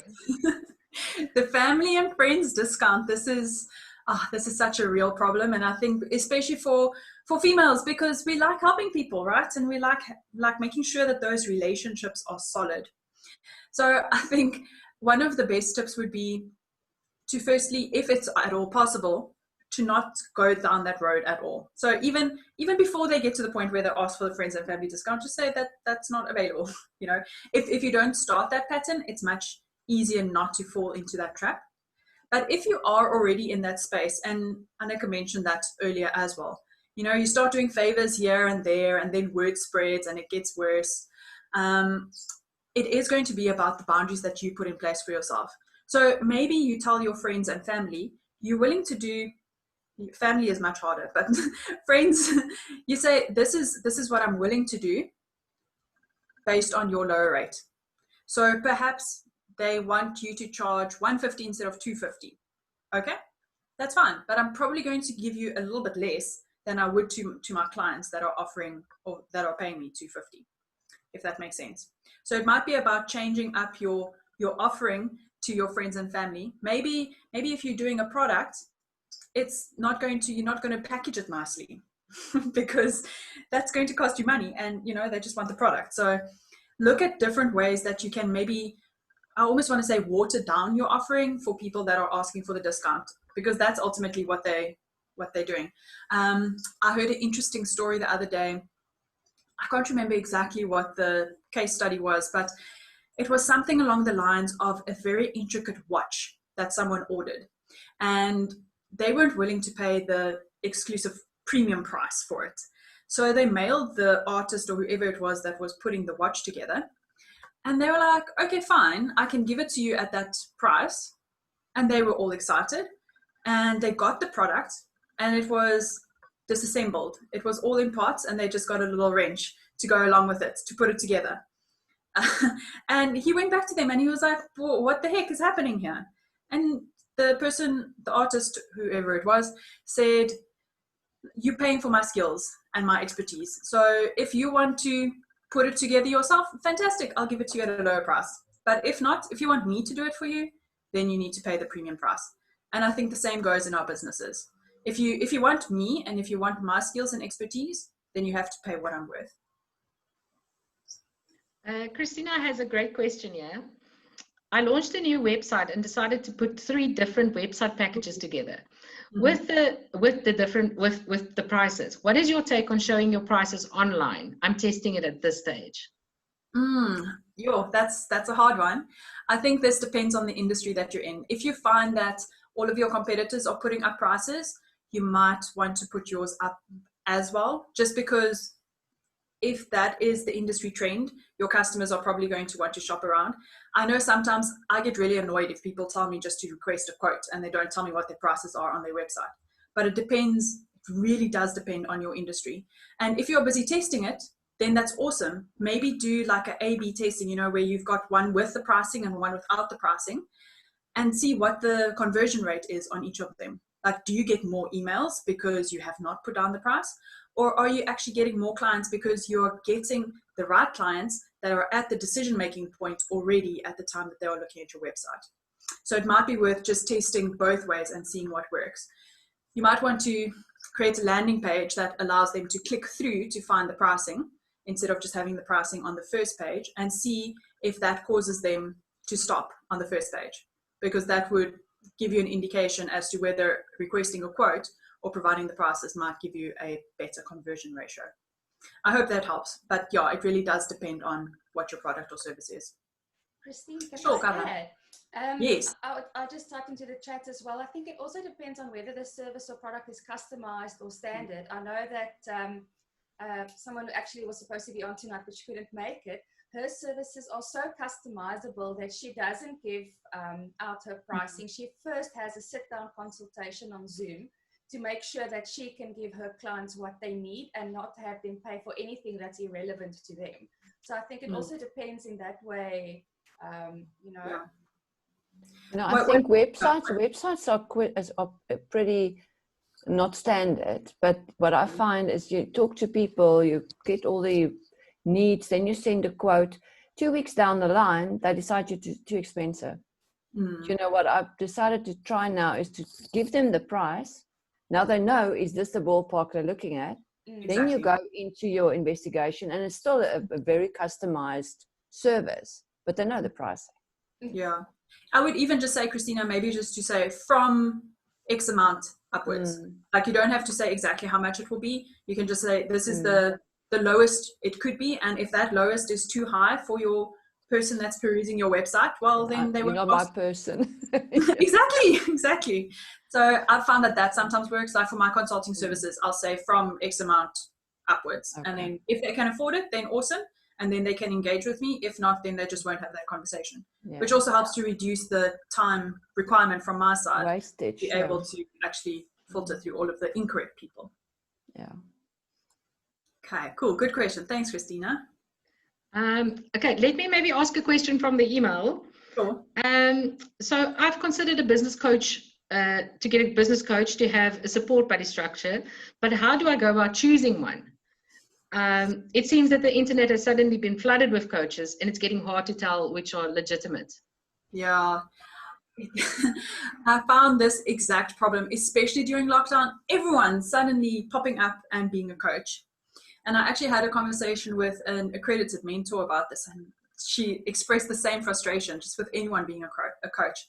So the things that I would really look at, obviously depends on what type of coach you're looking for, but it would start off with seeing, do they have any credentials? Maybe it's just about checking, like, do they actually have the right credentials to be an expert in the specific product or service that they're rendering, or the area that they are coaching in? So that's the first thing. And then secondly, think about whether or not they have the right type of experience that you can relate to. Remember earlier I mentioned that your failures and your experiences, that's what helps to make you relatable. And when you're finding someone to be your mentor or coach, you need to find someone that you can relate to on that level. So we'll definitely look at that.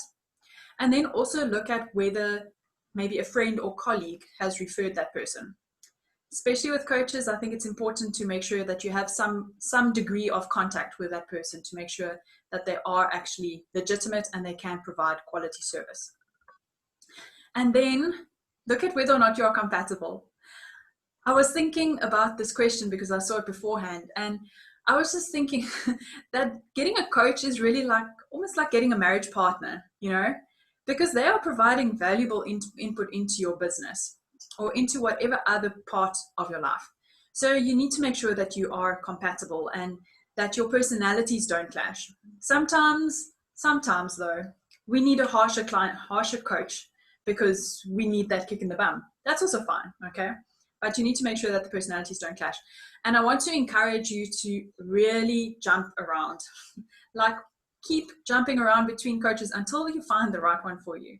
It will only really be through trial and error that you find the person that can really relate well to you and that can provide you the input that you require. So don't be afraid of testing out different people. In the same way that you would get a quote from 3 different suppliers for a product or service, do the same with your coach, okay? And even more so with a coach than with anything else. Cool. We've got another question on chat. Cool. From Mandisa. My hubby has a manufacturing business and doing quotes is such a time-consuming exercise. I advised him to start charging for quotes and then deduct that amount from the price when the client confirms their order. What do you ladies think about charging for quotes like this?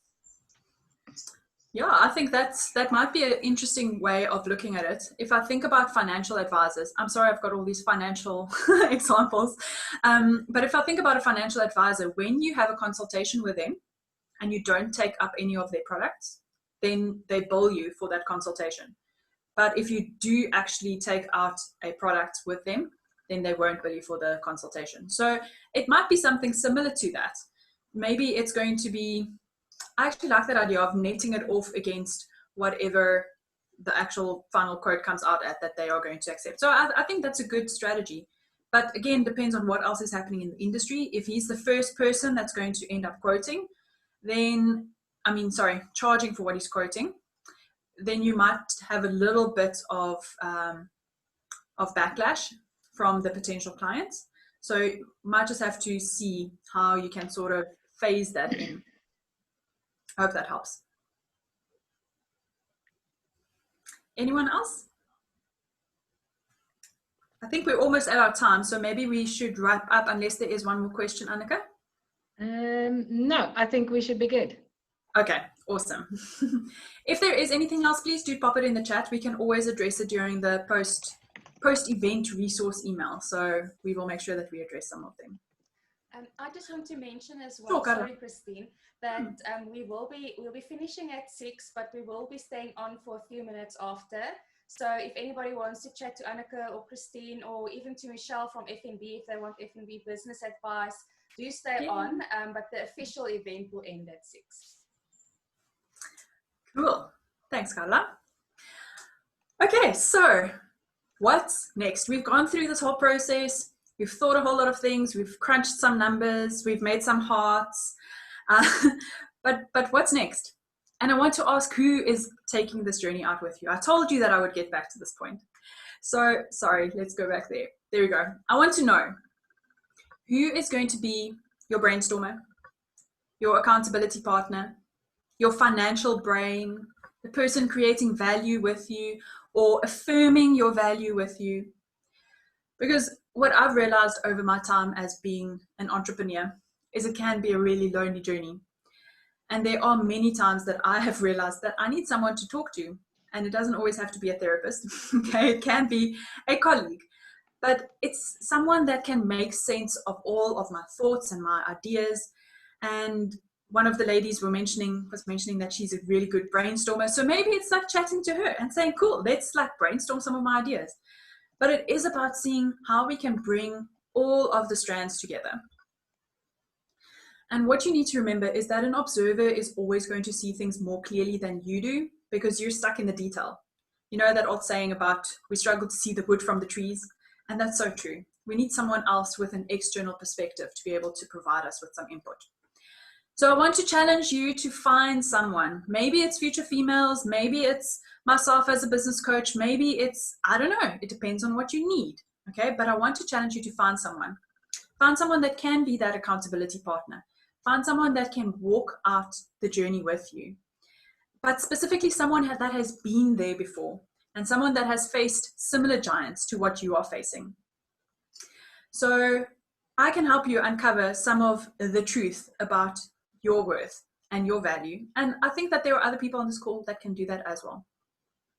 But I want to encourage you to find that person that can take your worth and convert it into value, figuring out what you need to price, how you're going to negotiate with your customers, all of those things. Just find someone. Again, it could be me, could be someone else. Just find someone. Okay, so my final thought for today. I want you to share your story. And I'm going to ask in a moment for someone, one or two people, to come off of mute and to share your story if you would like. But I want to know what has been your journey in terms of unlocking and understanding your worth and converting it into value. And if you have gone through this process, similar to how Annika has, and I'm sure like some other people on this call as well, I really want to hear your story. I'm busy compiling case studies of entrepreneurs that have been able to connect with their value. It doesn't have to always be a success story.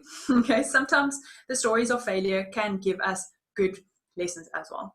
So if you do have a story to share, there's a WhatsApp number on the screen at the moment. And we will also share this in the post-event email. But I want you to send me a voice note, if you would be so brave, to tell me a little bit about your story and how you have gone through a process where you've been able to discover what your worth is and how you've been able to convert that into value in your business or in another area of your life. I will then be selecting a few people to do a 15-minute interview with, if you would be keen for that. I would love to hear more detail about your story, and we will then let that form part of our case study. So while that number stays on the screen for a little while longer, if anyone would like to share their story in terms of how they've converted their worth into value, or anything else even, just takeaways from today's session. We have about 5 minutes, and then I will close us out. Or Katla will close us out, that's also okay.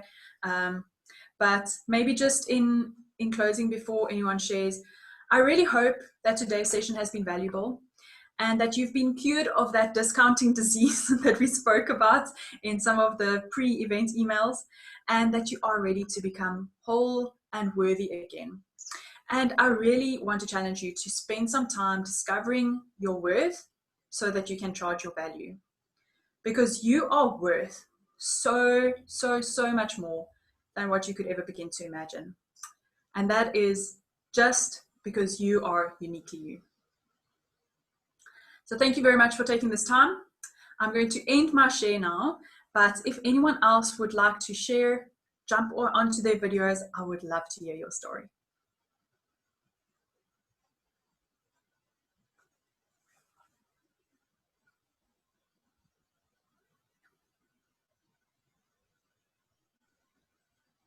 Christine? Yes, Karine. I think what you've just requested from us or put out there is quite amazing.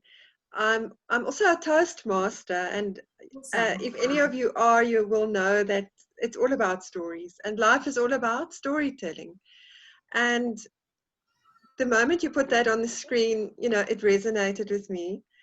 And I think what I would like to share in a nutshell, I'll definitely send you a WhatsApp after this as well, but it's simply the fact that I was looking for a tool that I could help people with to see their true potential, their created design, and lots and lots of potential that's hidden in that created design. Because as teenagers and young adults, and then eventually as parents and as business people, and sometimes even entrepreneurs, we just evolve according to whatever personal development we reach out to, but mostly according to our education.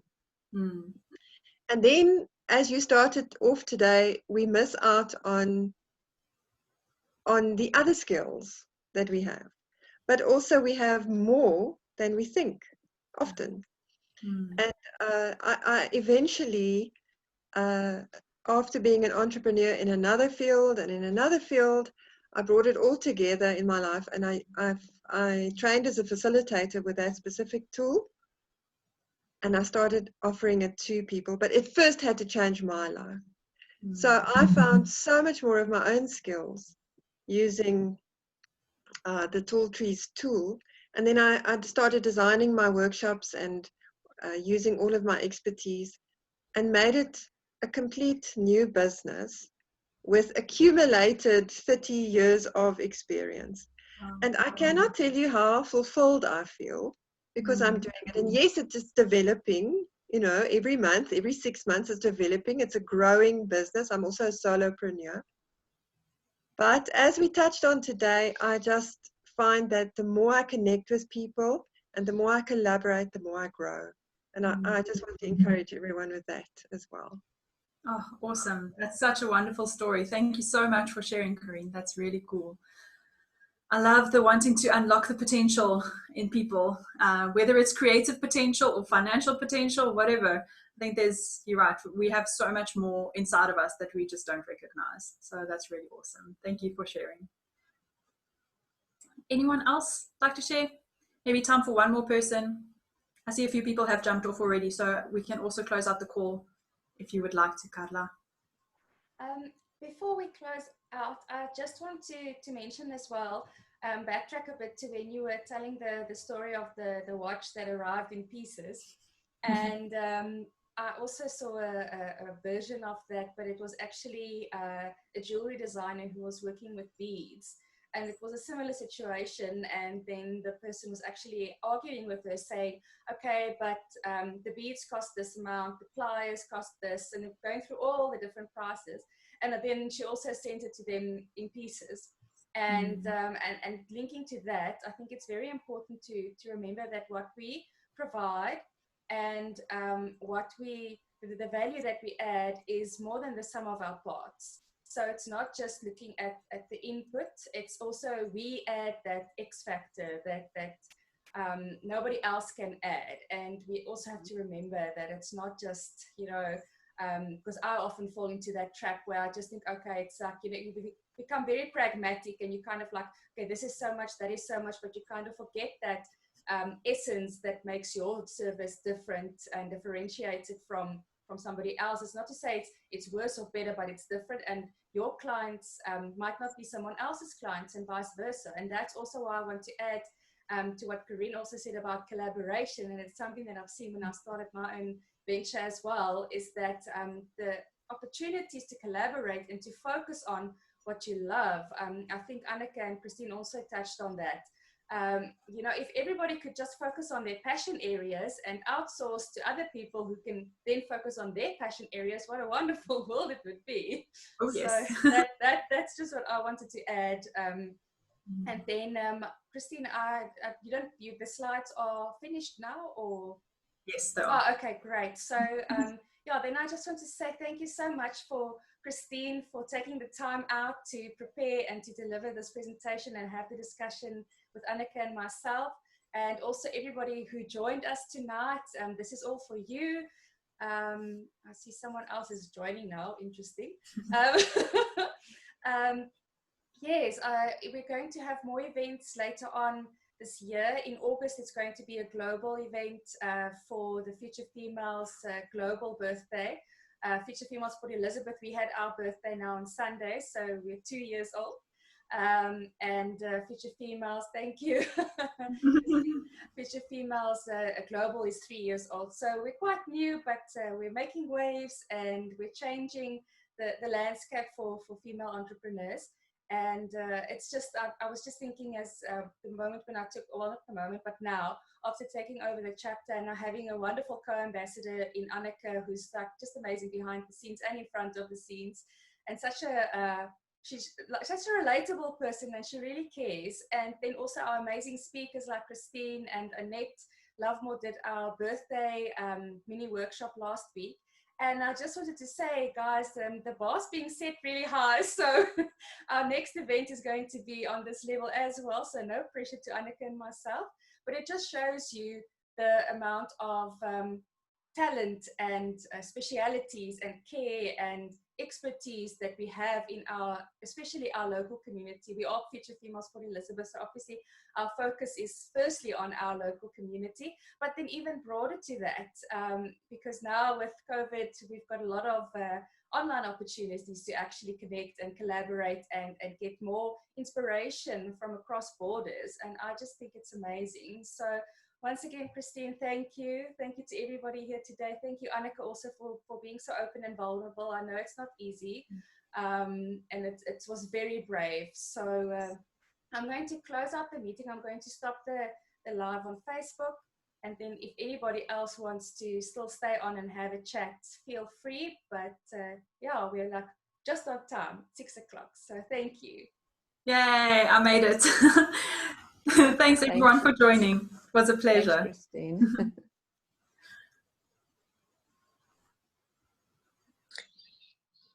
Oh, I realized that. Sorry, Carla. Thanks. Thank you, ladies. That was really amazing. Thank you so much. Thank you. Awesome. Thanks for joining. I'm sorry, Michelle, I forgot to thank FNB again. I'm like, ah. Next time we're going to have Michelle actually doing a bit of a presentation as well to tell us what FNB offers. So yeah, I'm looking forward to that. Michelle, are you still there? Thank you all. Bye-bye. Thanks. Thanks. Bye. Bye. Any questions just for the last few that are remaining? Welcome to ask. I'd like to share my story just quickly. Yes, please do, Christina. But it's really a summary. I'm not going you to can go give me the into lowdown on quick. Yeah. Sure. Well, I think I've been through all the lows of life, you know. Well, I think so. I've been divorced for a long time now, but then I got into financial difficulty with the 2008 crash as well. So I got sequestrated and everything that goes together with that. Then I was retrenched a year after that. And I was really down and out, you know, from a very good salary to nothing. I had to go into small business because it was also, you know, it's if you're older, you don't find a job easily when you've been retrenched, you know. So, and I'm in IT, so it's not a, you know, people has actually asked me, how did I get into IT, you know, seeing that I'm so old. I've been doing it for 40 years, you know. It's not getting into, it's not getting out. So it's really the big thing. But then God just took me on a journey, you know, self-discovery and finding myself. And He's been prompting me for 5 years to write a book. And eventually last year, I actually got it out. I think you've got it the wrong way around. It's a compassion business plan. So it's how to find your passion and do your dream life. And that's actually the training that I want to do as well now, is to take people through, especially now with all the job losses. I'm so passionate about this. You know, firstly, people need to eat. So we're looking at soup kitchens and stuff in the area. But then on the other hand, we have to get them out of, you know, the whole community, out of a begging mindset into I can do it. The government's not going to do it for me. We have the power in the community to lift ourselves up and go somewhere. You know, so yeah, that's absolutely my passion now. Mm-hmm.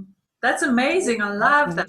I love the compassion business plan. That's phenomenal. Yeah. I would love to even chat more about that. That would be really interesting, just to see what you're doing in that space. It would be really cool. Yeah, there's maybe some ideas of what I can, how to take it further, because that's now where I'm stuck. You know, I've got this book and I want to record training actually, so that it can be spread. Yes. And I want to get the book into libraries because it's a community that needs this. Yeah, that's a wonderful idea. It's the how to now. Yeah, we should definitely break through with it. That'll be awesome. Yeah. Cool. Thank you so much for sharing. That's really wonderful. Okay. Thanks. Anyone else? I just want to add to what Christina was sharing, if you can hear me. Yeah.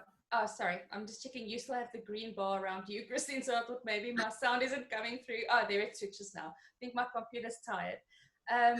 I understand also about the community and also about empowerment. I know that it's a term that has been used so often that it almost loses its meaning, but it is so important to empower and, like Christine, equip, you know, and then help to execute. And to be honest, Christina, I've also been sitting on an idea, and I actually went through the Future Females Business School with the idea, and then I got busy in my business and I haven't been able to execute the way that I wanted to.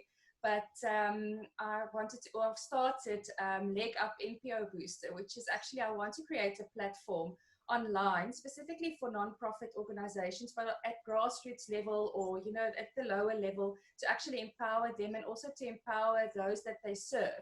Obviously, there is an infrastructure thing that the challenge that we need to work with, because they can't, you know, all of them don't have access to phones or smartphones or internet or bandwidth, etc. So that's something that I'm also working on. So I've got your details. I will stay in touch with you as soon as I figure out some of the challenges. Then we can brainstorm together, because I'm thinking collaboratively we should have some kind of platform that we can actually group together and have those resources made available, so that we can create sustainable we must change. talk. Yeah, even yesterday I went with a local, I'm also part of GFWE. I'm ambassador for them, Global Forum of Women Entrepreneurs, and they launched here in PE in February. I didn't even stay here at the time. I was here in lockdown, so I moved during lockdown. That's how I ended up at PE, and then I found Future Females. But I went with them to the Karedo area. There's a school there where one of the teachers his house was broken into, and all they stole. They didn't steal phones, or they just stole food. So he's getting together, and he's got a buy-in of the school now, and we went to see them yesterday, and they're starting a soup kitchen there now.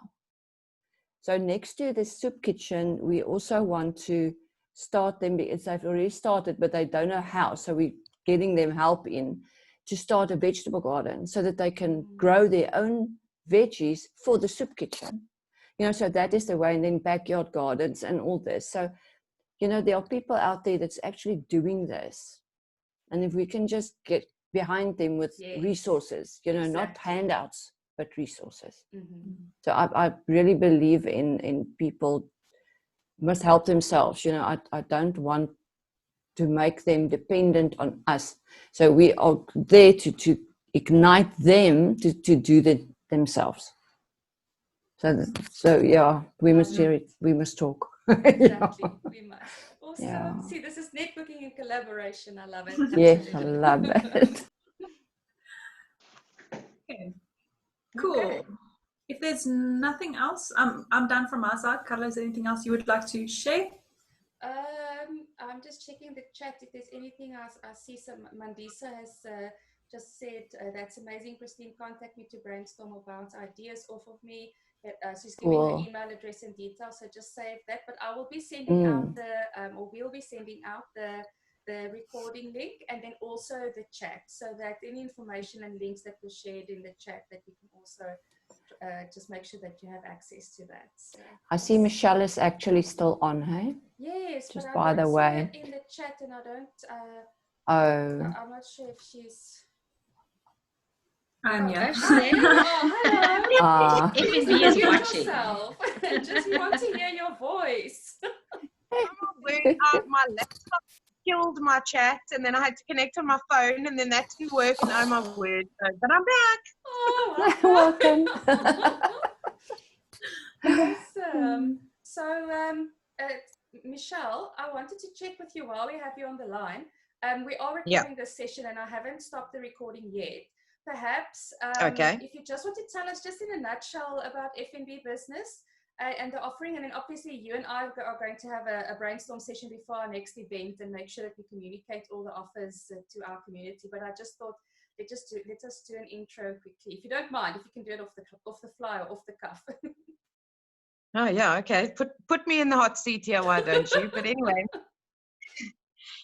It's very difficult always to do a general pitch of this is what we have and this is what we can offer when you haven't had a one-on-one engagement to understand what somebody needs. But from a basics of I need to open a business account, we've got various options that facilitate your different needs, and there are various pricing bundles that cater for the different types of business that you're going to do, particularly more cash-intensive businesses that rely on heavy cash deposits versus payments via EFT, things like that. We've also got full app enablement that helps you help yourself bank smarter, connects you to anything and everything. We have also got an amazing free offering on the app called Fundaba, which is basically like a how to get your business off the ground platform that has workshops and worksheets and templates and